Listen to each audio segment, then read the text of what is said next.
So for today's video guys, ituturo ko sa inyo kung paano i-delete yung Facebook page.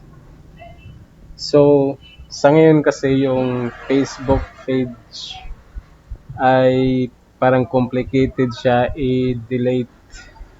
So naghanap ako kung saan ba yung settings na i-delete at dito natagpuan ko. So ituturo ko na rin sa inyo. Punta muna kayo sa Facebook page nyo kung saan yung gustong i-delete nyo. Sa akin ito yon.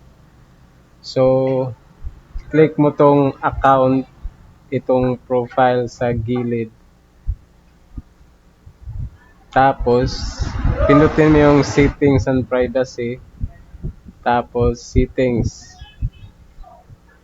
Tapos dyan, dito sa left side, scroll mo. Tapos, hanapin mo yung your information. Dito ka sa access and control. Pindutin mo yan. So, napaka-simple dito. Pili ka lang dito, deactivating or deleting your Facebook page. So, halimbawa ito, delete ko. Continue lang. Tapos, continue. Password. Siyempre, ilagay mo yung password yan. Continue.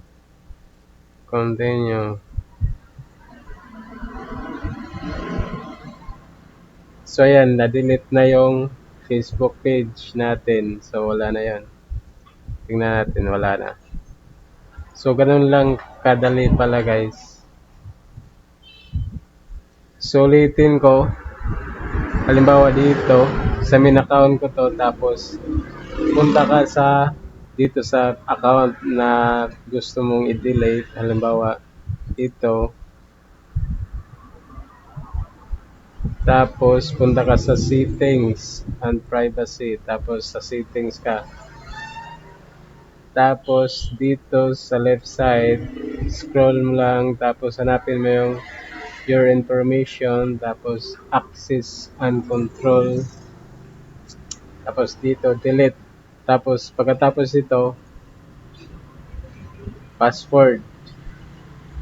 So, enter mo yung password. Tapos, continue mo lang. Tapos, made-delete na siya. So, ganun lang kasimple.